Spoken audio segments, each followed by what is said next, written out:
A sudden pain, emanating from the depths of my insides, wakes me in the middle of the night. I'm still bewildered and confused.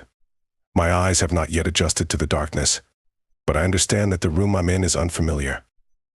The sound of quiet breathing reveals the presence of another person, who, as I can assume, is unconscious. I press my hand to my stomach, trying to suppress the pain, and then I see a creature staring at me with glowing golden eyes. For a moment we look at each other. The sound of its claws scratching the floor brings me back to the pain I feel. I start running, but the creature ignores the unconscious person and chases after me like a predator hunting its prey. I run from room to room, constantly feeling its presence right behind me. Cold sweat runs down my neck from the pain. Finally, I manage to run into a room before the beast can follow, and I close it from the outside. My hand fumbles along the wall, and after a moment of uncertainty, I feel a click. White light reflects off the ceramic room, making it much brighter than it really is. Finally, salvation. 5 months ago, Jack and Sarah Reynolds decided to move into this old Victorian house. Their city life was full of stress, and they were looking for seclusion, peace, and a chance to start anew. The house seemed perfect: antique architecture, spacious rooms, and a large plot of land around it. But from the very beginning, something was wrong.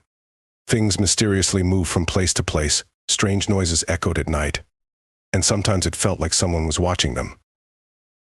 "Do you feel it?" Sarah asked one day, sitting in the kitchen and looking out the window at the garden, which seemed darker than usual. "What exactly?" Jack looked up from his newspaper and at his wife.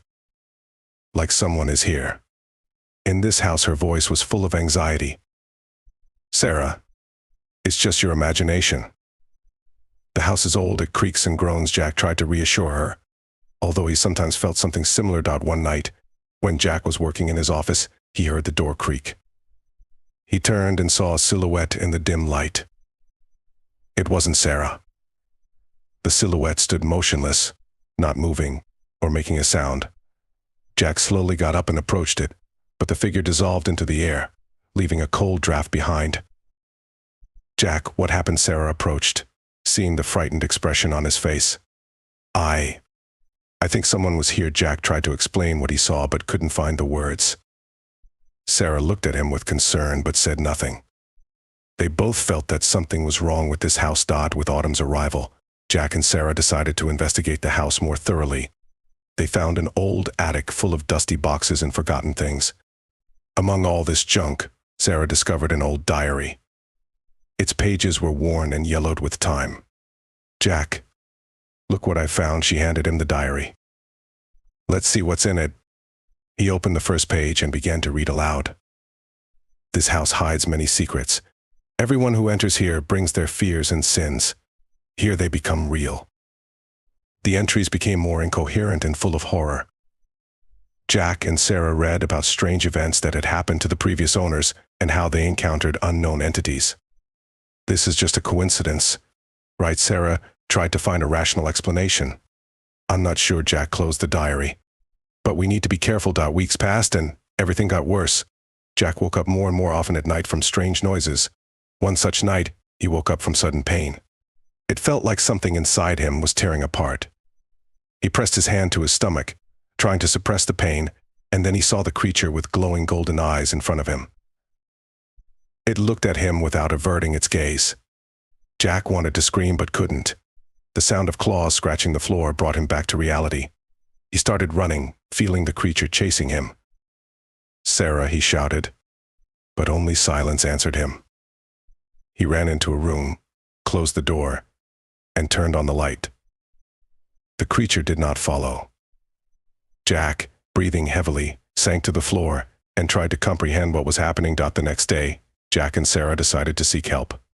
They invited an old friend, Professor Alex Grayson, who was an expert in paranormal phenomena.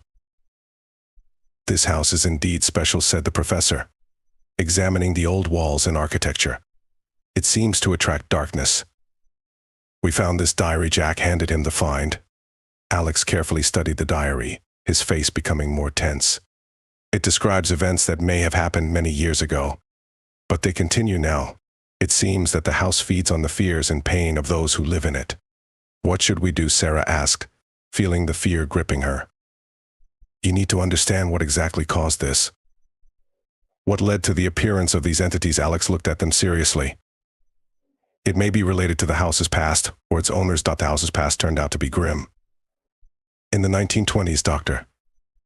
Edward Hunt lived here, conducting strange and cruel experiments on people. It was said that he was searching for a way to free the soul from the body and transfer it to another world. Many of his subjects died in terrible agony, and their souls, some believed, remained prisoners of this house.